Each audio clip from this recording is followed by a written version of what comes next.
Hi there, and welcome to the history of Leonidas, Herorically Commanding the 300.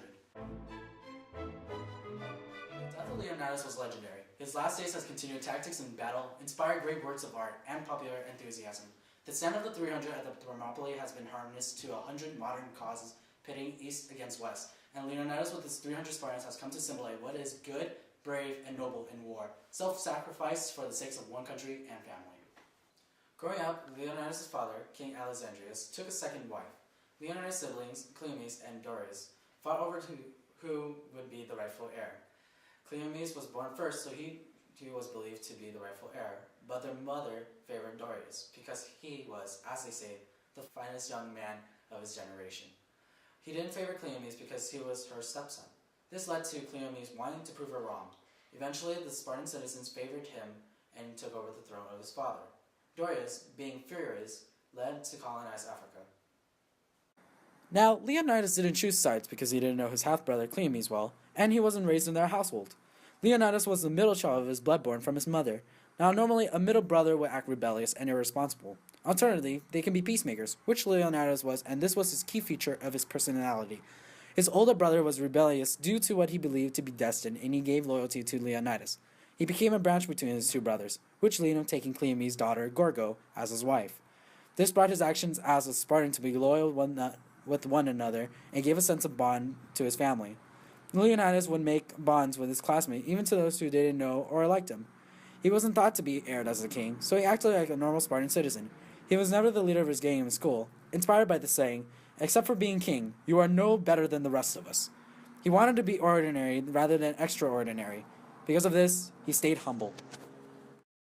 We had the opportunity to conduct an interview with Dr. Denver Graniger, an assistant professor of history at the University of California, Riverside, with a specialization in Greek and Roman history. So he grows up like a normal Spartan citizen, and so I think that that's something that could have had a very profound effect on the way that he looked at himself as part of the state, and as he shared something much more fundamental with the soldiers that he's leading into battle. Leonidas became king when his older brother fled into exile when Athens needed help against the first Persian invasion of Greece. Because of this, they needed a new leader to lead the combination of Greek forces, and Leonidas was proven to be superior in the competitive environment in Spartan training and society. He led the Greek forces in the second Persian invasion of Greece in 481 BC. But he has two older brothers, and it's pretty clear that if anyone has an opportunity to be king, it's going to be those guys and not him. So he doesn't get the same privileges, let's say, as a child, and so he has to participate in the normal Spartan program of education like every other Spartan citizen. On the other side we have Xerxes and the Persian army. Xerxes the Great was the fourth ruler of the Achaemenid Empire and commanded the Persian army at the Battle of Thermopylae. The Spartan army was said to have 300 when in actuality they had around 7,000 Greeks, but there were only 300 Spartans.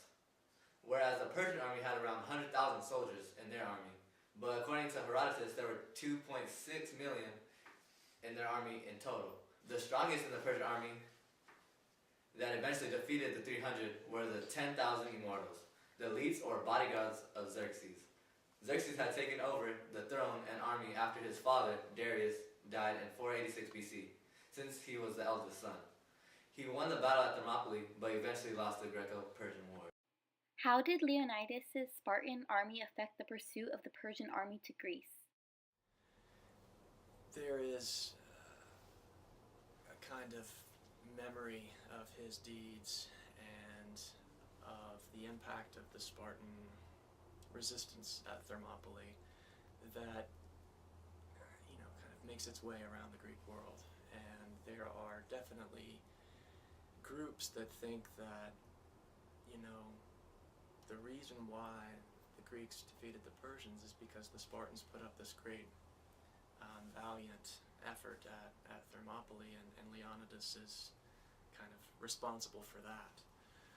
An idea that these guys gave us an opportunity to really mount a major defense of Greece and to defeat the Persians. With Sparta and Athens on their last wits of pleading help, they tried the hardest of what they could have done alone. For the small Greek army to make a comeback, a small, narrow space was required for a big Persian army to be sent. The pass of Thermopylae was the perfect spot, the hot gates. There was a narrow tract of level ground between the sea and the sheer mountain walls, plus the pass was no more than 50 feet wide in some spots. In July 480 BC, Xerxes' army moved down to Thermopylae and were faced with 7,000 men under the control of Leonidas. The 7,000 Greeks held the pass firmly against Xerxes' army. They were an equal match, and the Greeks did not damage to the Persians than they expected. Days passed, and Xerxes found a narrow path that would lead over the mountain to the other side of Thermopylae.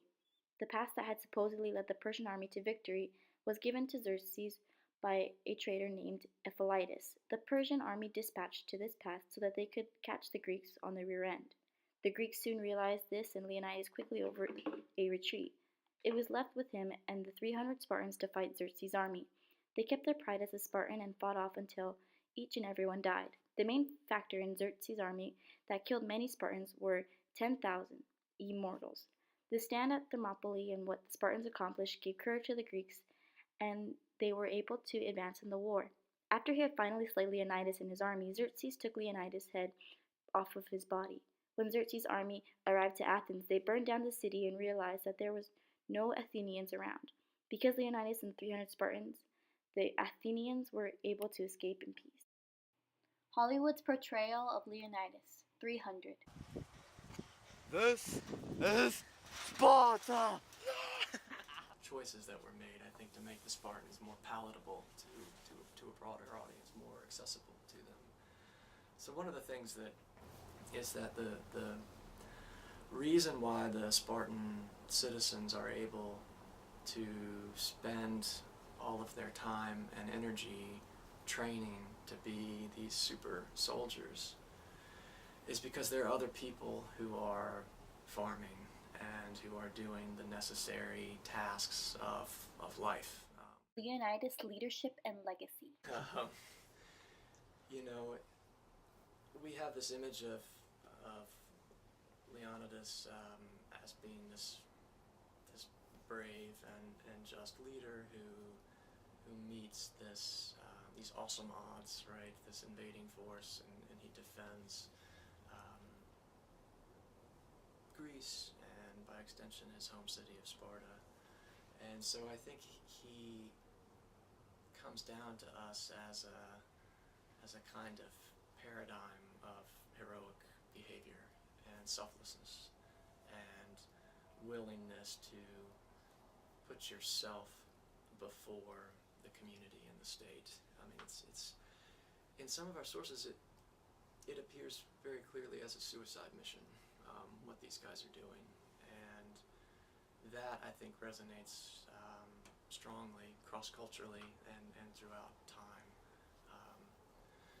particularly for people who are in the military or are charged with that type of activity. But I think it's the kind of thing that anyone can admire. Leonidas was murdered for his actions on the day of the Battle of Thermopylae, and that ultimately displayed his legacy of bravery and loyalty toward his people.